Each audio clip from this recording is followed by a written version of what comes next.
semuanya, kembali lagi bersama kami, kelompok 3, di mana kelompok ini terdiri dari saya, Emerald dan Rika Sulanjari, NIM 003, kemudian ada teman saya. Saya, Elsa Martias, NIM 007, kemudian ada teman saya. Saya Elsa Pawestri, NIM 021, dan ada teman saya. Saya Kerensia Deborah, NIM 044, dan ada teman saya.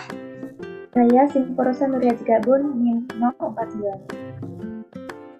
Nah, tadi sudah perkenalan kan? By the way, sekarang aku mau nanya nih, gimana sih apa sih yang kalian rasain hari ini? Akhir-akhir ini aku sering batuk pilek, guys. Sama, aku juga akhir-akhir ini sering batuk. Ya, aku kemarin juga sempat batuk, pilek. Kok aku juga ya? Kenapa ya? Itu kira-kira tanda-tanda penyakit apa ya? Nah, pasti kalian penasaran kan? Maka dari itu, simak video ini sampai akhir ya, karena kita akan membahas terkait influenza. Next. Nah, yang pertama nih, teman-teman tahu nggak apa itu influenza? Nah,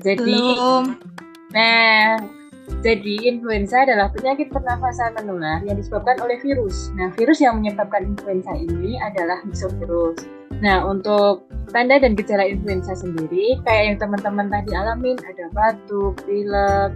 Nah, untuk tanda gejala yang lainnya, akan dijelaskan teman saya.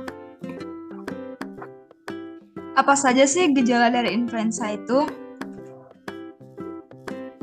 Nah, teman-teman, dari gejala yang sudah disebutkan tadi, kayak batuk pilek, itu adalah gejala dari influenza.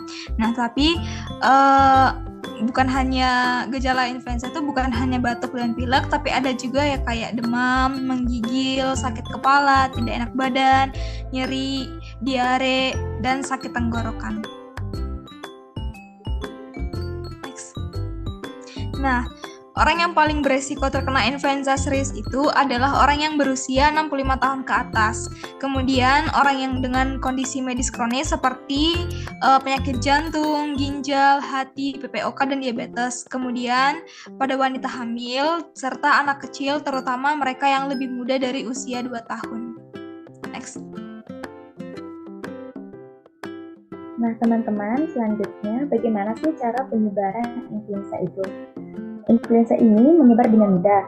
Nah, di sini ada 3 mekanisme penularan influenza, yaitu penularan melalui aerosol, droplet, dan kontak. Nah, influenza ini terutama ditularkan dari orang ke orang melalui droplet besar yang mengandung virus yang dihasilkan ketika orang yang terinfeksi itu batuk atau bersin. Partikel halus atau aerosol dan droplet nuklei itu dihasilkan dari pengeringan cepat droplet yang lebih besar. Nah, mereka ini mampu bertahan di udara selama beberapa menit hingga jam, tetapi biasanya rentan terhadap perubahan suhu dan kelembapan. Mereka ini ketika dihirup dapat disimpan di saluran pernapasan bagian atas atau bawah. Untuk droplet yang lebih besar itu disimpan di saluran pernapasan bagian atas atau mengendap dengan cepat di lingkungan. Nah, umumnya itu dalam 2-3 meter dari individu yang terinfeksi. Penularan kontak dari vomit ke permukaan mukosa juga bisa terjadi. Nah, virus ini tetap menular untuk waktu yang singkat di tangan, tetapi dapat tetap menular pada permukaan yang tidak berpori di lingkungan hingga 48 jam.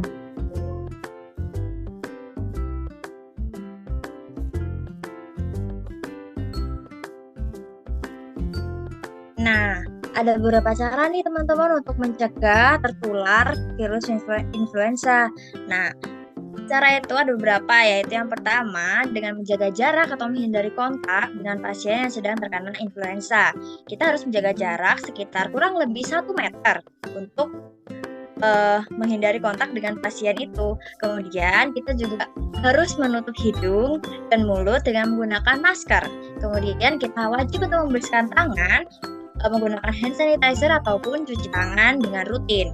Kemudian kita wajib untuk menghindari untuk menyentuh mata, hidung maupun mulut pada saat tangan kita sedang kotor, dan pastikan sudah menggunakan hand sanitizer terlebih dahulu. Kemudian kita juga wajib untuk menjaga pola hidup sehat nih teman-teman, dan yang paling penting teman-teman juga harus sudah divaksinasi influenza.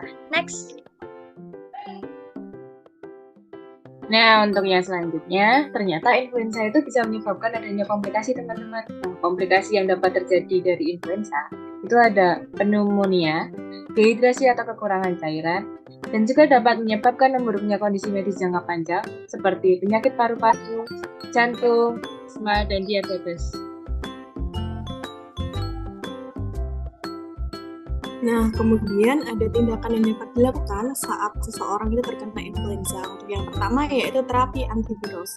Nah, jadi obat antivirus dengan aktivitas melawan virus influenza merupakan tambahan penting untuk vaksin influenza dalam pengendalian influenza. Nah, pengobatan antivirus dapat mengurangi risiko komplikasi dari influenza dan direkomendasikan sedini mungkin untuk setiap pasien dengan influenza yang dikonfirmasi atau dicurigai, yang dirawat di rumah sakit, kemudian memiliki penyakit yang parah, rumit atau progresif, atau berisiko lebih tinggi untuk komplikasi influenza. Nah, kemudian manfaat pengobatan antivirus paling besar jika pengobatan dimulai sesegera mungkin setelah onset penyakit. Nah, untuk bukti manfaat terkuat dalam studi di mana pengobatan dimulai dalam waktu 48 jam dari onset penyakit. Nah, kemudian ada terapi non-farmakologi dan tindakan pencegahan. Tindakan yang dilakukan yaitu banyak beristirahat, kemudian makan makanan bergizi, minum yang cukup, membiasakan diri untuk beristirahat hingga tubuh pulih, serta menghindari tempat-tempat umum agar tidak terjadi penularan. Nah, kemudian untuk yang tindakan yang ketiga yaitu tindakan memeriksakan diri ke dokter agar bisa mendapatkan penanganan yang tepat, terutama untuk penderita yang memiliki penyakit komorbid tertentu. Nah, kemudian berikut daftar pustaka yang kami gunakan. Nah, teman-teman pasti udah punya gambaran kan terkait influenza. Nah, sekian informasi-informasi yang dapat kami sampaikan. Jangan lupa jaga kesehatan.